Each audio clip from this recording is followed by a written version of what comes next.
Hello students, so we will continue the bangle sellers part 2 and we will have a quick recall. You studied that the bangle sellers who carry the shining loads, the shining different colorful bangles to the temple fair, which are meant for the women of different ages, and they carry these shining loads for happy daughters and happy wives. So these colorful bangles reflect the joys, the happiness, the dreams and desires these women experience in life, from childhood innocence to marriage to motherhood. In the next stanza, you learned four colored bangles are meant for maidens, unmarried girl: silver, blue, pink and green color, which symbolizes purity, depth, freshness, trust. Okay, now we will read about the bangles meant for the excited brides. See, some are like the fields of sunlit corn. Some bangles are like yellow in color, meet for a bride on her bridal morn, means morning. Some like the flame of her marriage fire, or reach with the hue means color, of her heart's desire, tinkling, luminous, tender and clear, like her bridal laughter and bridal tear. Fields of sunlit corn, the color compared is with the golden or the yellow colored bangles. Okay, students, so why in this particular first line the some bangles are compared to the fields of sunlit corn? Because in the context of a bride to whom it relates, it suggests that the bright and joyful prospect or phase of a new life that is about to begin. Thus, the color of the bangles described here corresponds to the appearance of a bride preparing to set out for a fresh and extremely meaningful journey in her life. She is excited because she is a bride to be. So this color, yellow color, is meant for a bride in her wedding morning. Then some like the flame of her marriage fire. Students, you will see the use of like as frequently it has been used, and you know that the figure of speech used is simile. So in these lines, the golden and red colored bangles, I will show you. These type of bangles are meant for the bride, the excited bride who are going to step in a new phase of their life.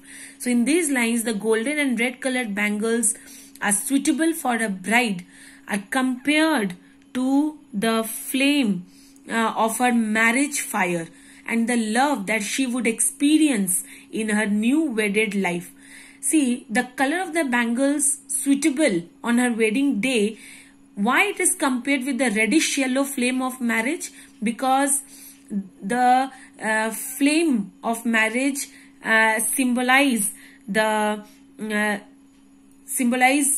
the purity, the promise and hope around which the bride takes the marriage vows, promises with her groom.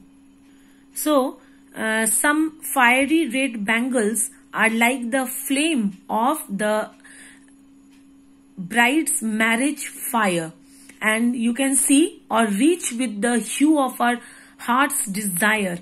It's a metaphor, heart's desire, because it's very closely associated with the color is associated with her dreams, her passion, because she is now stepping in her new phase of life, a newly wedded life, and the dreams of a newly wedded fire.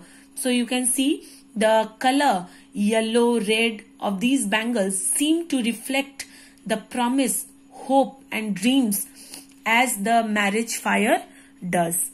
Now see the word tinkling. Tinkling sound. It's a sound effect. So the figure of speech used here is onomatopoeia. Okay, onomatopoeia. I will spell it. O-N-O Matopoeia. It's a sound word because a natural sound has been produced which we can imitate, like buzz, boom, so tinkling. We can imitate this sound. So these are the tinkling light sound of the when the bride is walking, her shyness. The sound effect has been produced to show her dreams, her steps, that she is ready to step into a new life.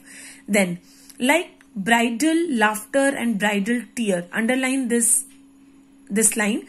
The use of figure of speech is paradox. Paradox, you know that two opposite words are used side by side. So why bridal laughter? Because she is happy for the day she is stepping into a new life. And bridal tear, she is weeping, she is crying because of the separation from her parents and because she has to leave her parents' house. So bridal laughter and bridal tear, it's a paradox here. Now in the next stanza, the third stage of a woman's life. Now we will see a mature matriarch, a middle-aged woman. And the colors, some are purple and golden, gold-flecked grey. Purple symbolizes wealth, riches. Gold and grey color, gold is the color of royalty, pride. Grey color symbolizes maturity, age. So, and flecked means spots. I'll show you.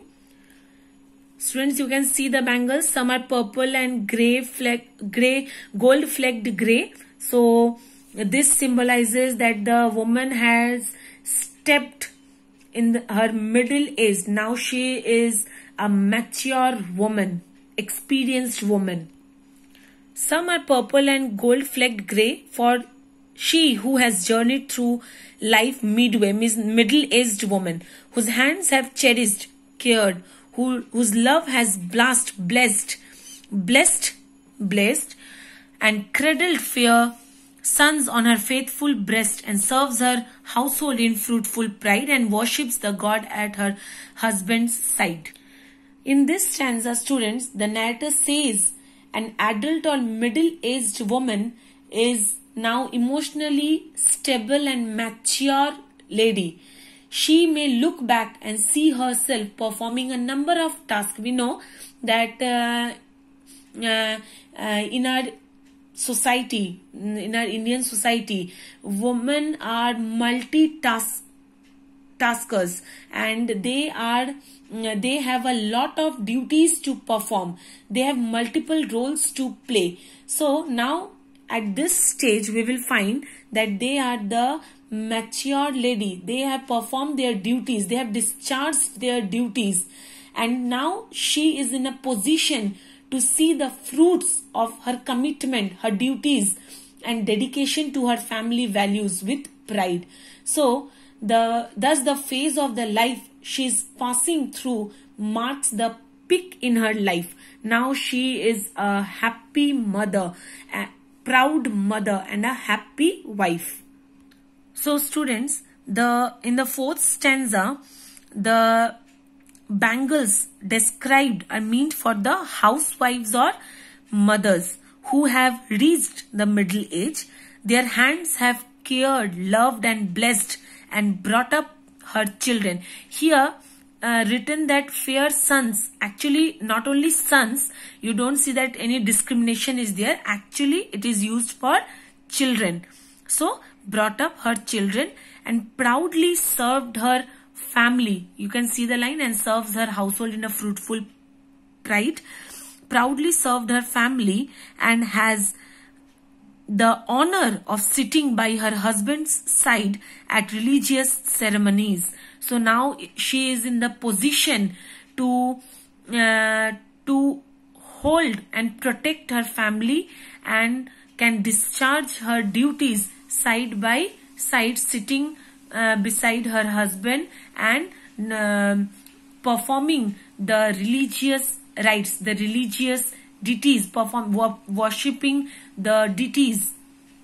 Here students, I would like you to write something, that what is the significance of the phrase fruitful pride, because fruitful pride is significance in this context of a woman who has journeyed through life midway.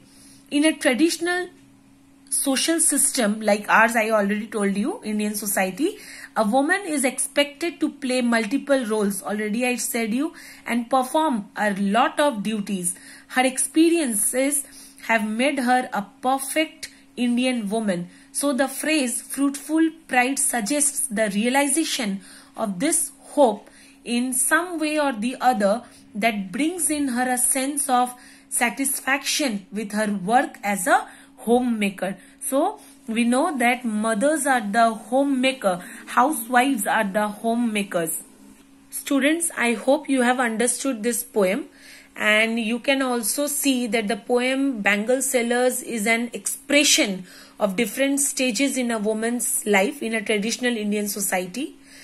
Sarojini Naidu not only portrays the life of traditional Indian women, it also portrays the life of bangle sellers. The bangle seller uses a joyful voice and presents his bangles as tokens of happiness. So, presenting a traditional life of India is one of the striking feature of Sarojini Naidu's poetry. In fact, her poetry gained popularity through the folk inspiration. Students, please go through the poem properly, and you have the workbook. Please solve the assignments, read the words thoroughly, explanations I have given you. I hope you have written. So, thank you.